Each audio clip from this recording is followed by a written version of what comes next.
name is Jimanyas, your nurse for today. So today, I will be performing a bed bath, shampooing, oral care for conscious patient, and also back massage. So let's begin.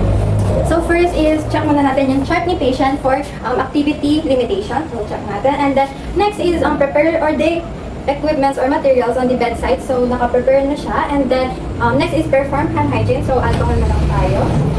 And we're a PPE if indicated. So to prevent infection. So next is identify na natin si patient and sabihin natin kung ano yung gagawin natin today. So good day sir, I am Iona Jimanyas, your nurse for today. So I will check your response sir. Please state your full name and birthday.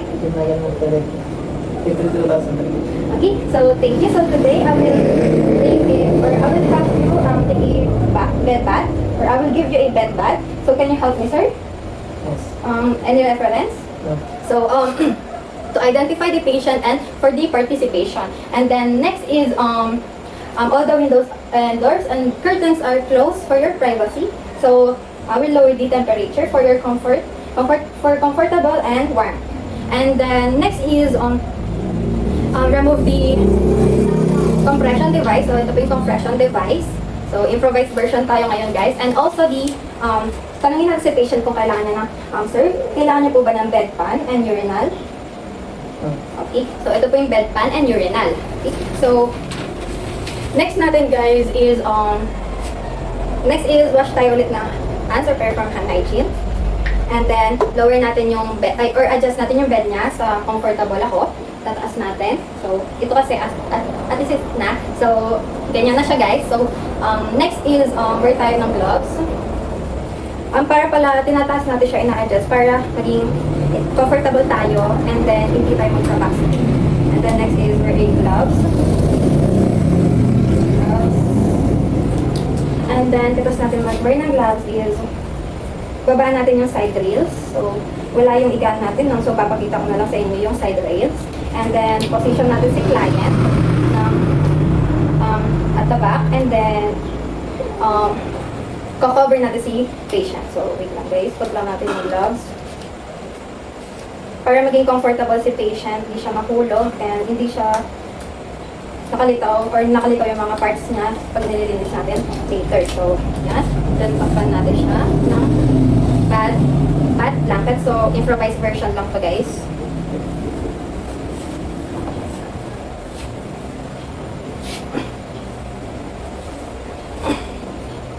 And then, next natin guys is remove natin yung top linen. So, naka-remove na. And also the gown of the patient. So, remove muna natin. So, gown niya guys is the left last.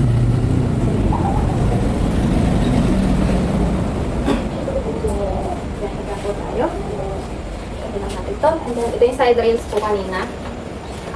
This is for his dignity. And then next naman natin gagawin is prepare na natin yung warm water natin and then yung washcloth. So po-fold lang natin yung washcloth natin into a knit para hindi masyadong mabasa si patient ng excess water.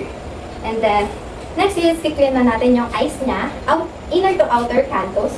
So ito lang gagawin natin guys, inner to outer, tapos another side ng washcloth. And then next is yung face, neck, and ears niya.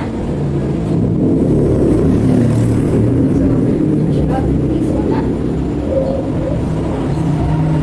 And then, abang pinupunasan natin dry para hindi gawin si sir. And then, yan naman niya guys. And then, punasan. And then yung ears niya guys. Another side naman ng cloth. Punasan natin si sir. And then, lagay tayo ng ito siya. Latin tayo nito guys. So, improvise tayo nito para hindi ma-irritate yung skin ni patient. And then, next natin gagawin is arms and hands. So, lagay natin siya dito. Okay. And also yung armpit niya guys. So,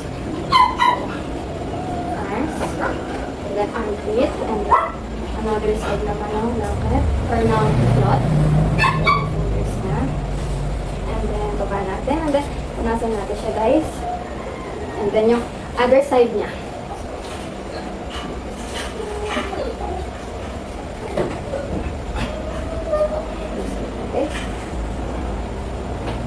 Tapos yung armpit. Tapos yung other side, yung hands naman. And then, try natin siya. Then yung mga singit-singit ng hands, guys. Fingers. And then, next naman is yung chest and abdomen area nito, sir. Then, natin. So, chest tayo. Chest. So, itong chest niya, guys. And then, yung abdomen area niya. And also, yung skin folds niya, guys. So, panadalian natin ako sa rato, guys. Skin fold niya para hindi maipon doon yung mga dirt. And then, next is yung legs and feet niya. So, yun lang natin ulit to. And then, dito, mag-a-add na tayo ng soap. Soap, and then, open up natin ito. And then, ito. So, prepare natin yung towel. Pwede naman po natin si sir. Mababa naman natin ito. Taas po naman natin si sir. Ito, soap. And then, punasan na natin siya, guys. So, dito muna tayo sa taas. And then, yung sa baba ng paa niya. At tayo ng soap. Sa baba naman, guys. And then, baba. And then, punas.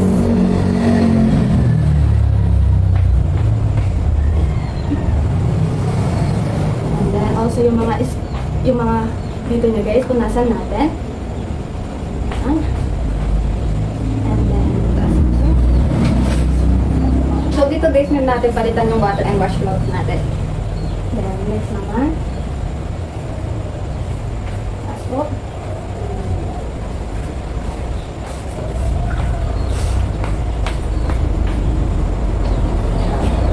So, yan sa other side. So,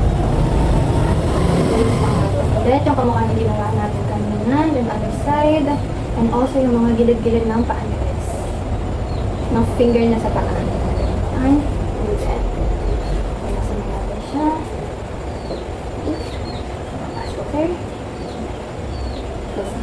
And then, next is, papalit na tayo ng wash clothes and water. Papalit lang tayo, guys. Warm water palit tayo.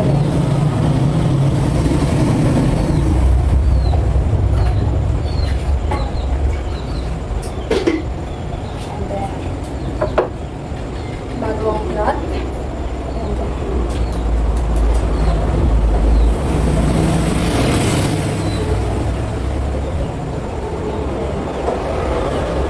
So, side na natin si patient, guys. So, side po tayo. Kaya po ba, sir? Aanin naman natin dito is yung back and yung butt niya. So, and then yung arms pati yung lip niya, ilagyan natin ng emolment para hindi mas skin barrier irritation at para hindi siya maano sa irritation. And then yung butt niya, guys. Tapos naman is balik na natin. And then, is perineal area. So, lalagay natin sa perineal area is yung barrier tube. So, hindi na natin yung gagawin, guys. So, example na lang, guys, ito yung perineal. So, tapos, kabila naman. Then, kabila. Hanggang sa maubos natin yung side ng washcloth. Okay, so, next is, wear na natin kay patient yung gown niya.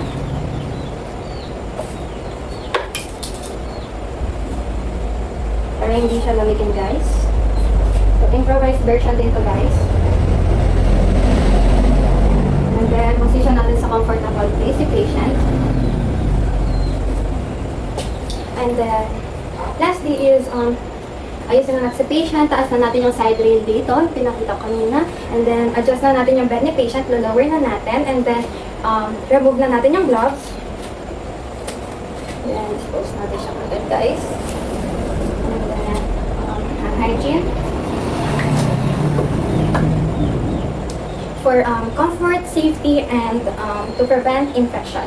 So, next na natin, guys, is shampooing. So, apply lang tayo ulit ng gloves, guys.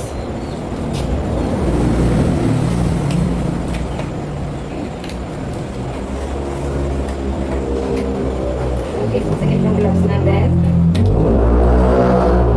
And then, pagkatapos natin maglagay ng gloves, lagyan na natin siya ng mga protective cloth para hindi mabasa yung katawan ni patient at yung hinihigaan niya. So, wait lang, guys.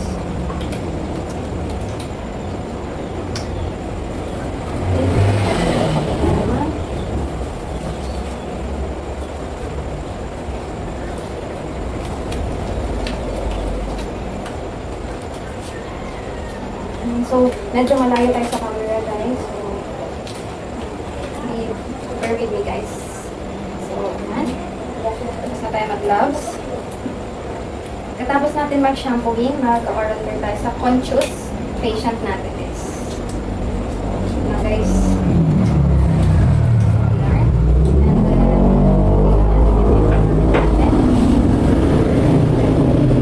First, lagay natin yung plastic natin. Yung problem natin, guys, dapat yung waterproof yung lalagay natin.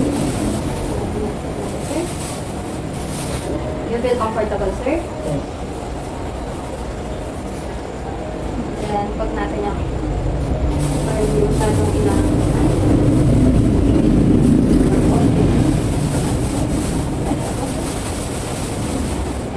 Then, pag natin yung dito sa may chest area niya, para hindi siya mabasa. Okay, so, next is lagyan natin yung sa baba ng head niya. So, pass po natin, sir. Pass po, sir. Ang nalito po sa baba, sir. Ayan, diba? Yan. And then, isa pa po.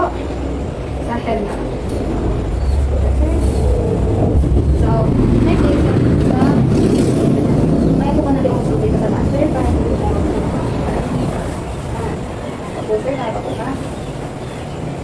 Hindi ko ba nahihirapan, sir? Then, sa baba ng sir. Yan. Hindi ko ba kayo nahihirapan, sir? Okay, so, tapos maglalagay din tayo sa ears niya. So, wala tayo, no? So, kunwari na lang may nakalagay sa ears niya. So, let's start. So, first is, tignan muna natin yung kung may mga nuts si sir, kung may mga sugat sa hair, kung may problem sa head niya. So, wala naman. And then, sa baba is may nakareading patsa. Yung reverse version, guys. Para din tumulo yung tubig natin later. And then, suklayan muna natin si sir. Okay. So, nasuklayan na natin si sir. So, massage muna natin. And then, basahin natin yung head ni sir. Ang lang, sir.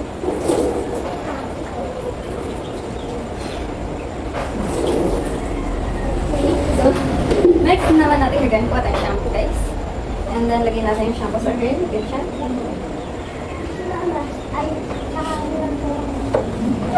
And then,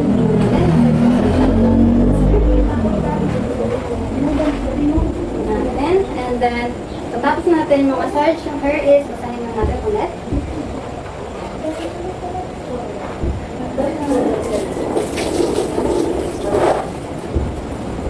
Close your eyes, sir.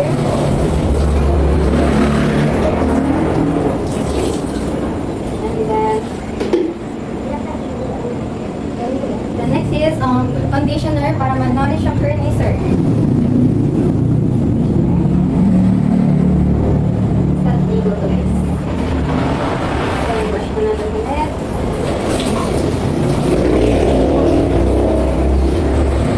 Brush natin, guys. Tignan natin yung basahan yung tuwalya. Ayan. So, do you feel comfortable to sir? Sorry, sir. And then, next is, suklayan na natin ulit si sir. And then, after that is, ayusin na natin yung pwesto ni sir. So, ayusin na natin yung mga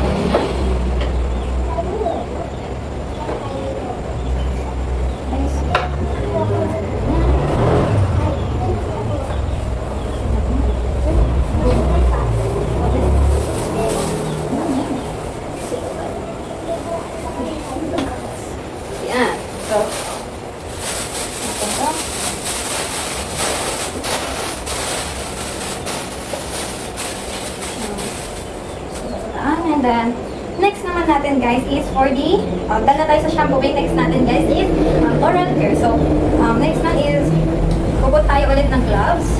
So, put tayo ng gloves and then, hand hygiene muna guys and then put ng bagong gloves. So, next one is, get na natin yung materials. Dito na. And then, ayusin natin si patient sa pwesto niya. So, sit natin si patient sa pwesto niya. Ayan po ba, sir?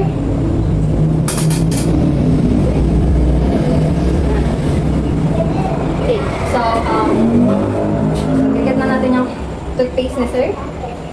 And toothbrush. Toothbrush. And then, prepare lang natin yan. Lagyan natin ng ano sa sir sa protective dito sa may ano niya. So, next is, kunin na natin yung brush ni sir. So, ha? So, taas muna tayo, guys. And then, baba. Baba tayo, sir.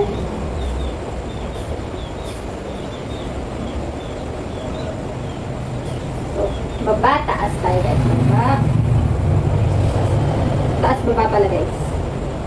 Yan. So, natin natin yan. And then, na natin ng gargle si sir.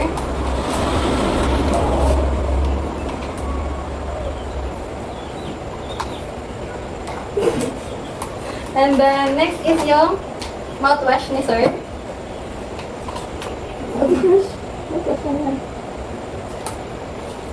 And then, kuha tayo ng bagong container para ilabas ni sir. Gargle muna, sir. And then, awareness, guys. And then, alisin na natin to. And then, position na natin ulit si client sa nakaigang position. Sir. And then, lastly is back massage. So, last na tayo, guys. So, babaliktad natin sa sir. Subside muna tayo, sir. So, remove muna pala natin yung gloves natin, guys. And then, hand hygiene. So, dapat dito, guys, is dapat pag wala tayo sa side na yon, dapat nakataas yung side rails natin, guys. So, likod po tayo. Sorry po sa noise, may dadaan ko nagpapandisay. Ayan. Dapat protected si sir. So, ayan. Expose lang natin yung sa taas niya part. So, apply na tayo ng oil or lotion. Anything na, ayan. Yung position natin is up and baba. Up and baba. For 3 minutes to guys, based sa video. So sorry guys, maingay na naman. May nagtatinda na siomay. Then 3 minutes to guys. And then katapos nito is apply tayo ng oil. Yung oil. And then yung parang tinipisil natin siya. Pagkanto. Hindi siya masyadong kita sa video guys. Ako lang kasi nag-video. Up and down siya. Up muna. And then, next yung sa bony area na naman. Okay. Ito lang guys yung pagmamassage natin. Circular. Bony area. And then, tatapos na is, tatapusin na natin siya sa ginawa natin. Pampasiniwan natin ang una. Long, stop, long, and swipe. Long and swipe. And then, ito natin yung position ni sir. Sir, and then, side po tayo. Sir, kaya po ba? Okay, and then, comfortable po ba yung position ni sir? So, yun na guys. So, thank you for watching guys. So, done na tayo.